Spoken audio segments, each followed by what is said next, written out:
They say your vibe attracts your tribe. Now, today on Changing Lives, we're talking about rights of admission reserved. Now, Tanya, when I think of that, I think of a venue, but tell us more about what you mean.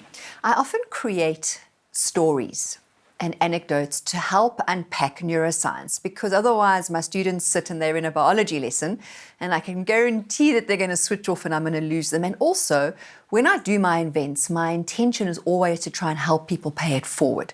Because if someone gains something from it and they get excited and they want to tell their spouse or their kids or their friends, if I give them a story to work with, they're then able to take that story forward.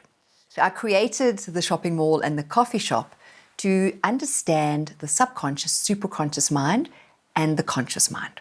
Okay, so this is how I put it together. So I'd like you to do this exercise with me.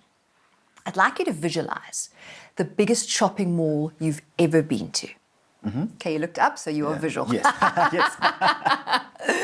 Right, imagine the biggest shopping mall you've ever been to. Now, all at the same time, I want you to imagine every single sight, every single sound, every single person, what everyone is wearing, every item of clothing. You can't, right? No. All right, so that is your subconscious and superconscious and superconscious. Everything is in there since birth, every sight, sound, smell, taste, texture, experience. And it's all there. Now, what happens is it's like the sea of information. So what the brain does, because it's quite lazy, it's actually very lazy, is it chooses to create what I call the coffee shop. Okay. And the coffee shop lives just outside the shopping mall. And it's quite tiny. It's like an 80-seater. So just picture a nice, small little coffee shop. All right? Now, in that coffee shop, you choose what your life experience is based on extrapolating all that information from the shopping mall. Okay? So subconscious mind, superconscious mind into conscious mind, right? Now, the question I have is your coffee shop conscious or unconscious? Definitely conscious. Well, not necessarily, and I'll tell you why. Okay. If you are very aware and you have a right of admission reserved sign at the door of your coffee shop, which means you question everything, then it's a conscious coffee shop. But if you let anything in there without questioning it, it's an unconscious coffee shop. So, for example, I come to you today and I go, it takes 21 days to make a habit. And you go, oh, let it into my coffee shop. I'd go, why does it take 21 days to make a habit? And then I go research it and I find out it takes 66 days approximately to make a habit. Now, I've questioned that. My right of admission reserved stopped that question coming in. I questioned it and then I allowed it in. Or, for example, positivity and negativity.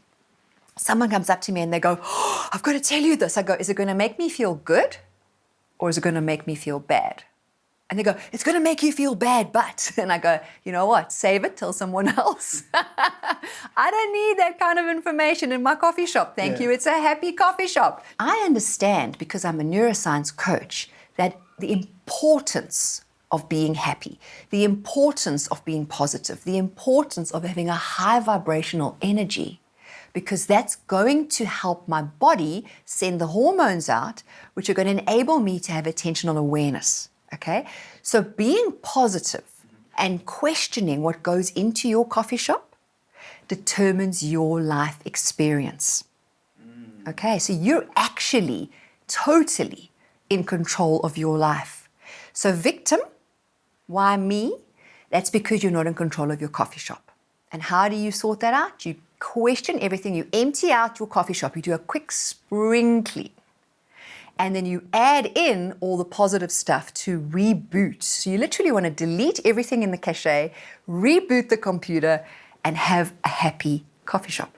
So basically what you're trying to say is that we need to have a rights of admission board for our life going forward. Yes. And make sure that your coffee shop is one in which you accept what you want and question everything in your life. 100% correct. Fantastic. So you're going to start that today? I'm doing it right now. Fantastic. Question everything. Yeah.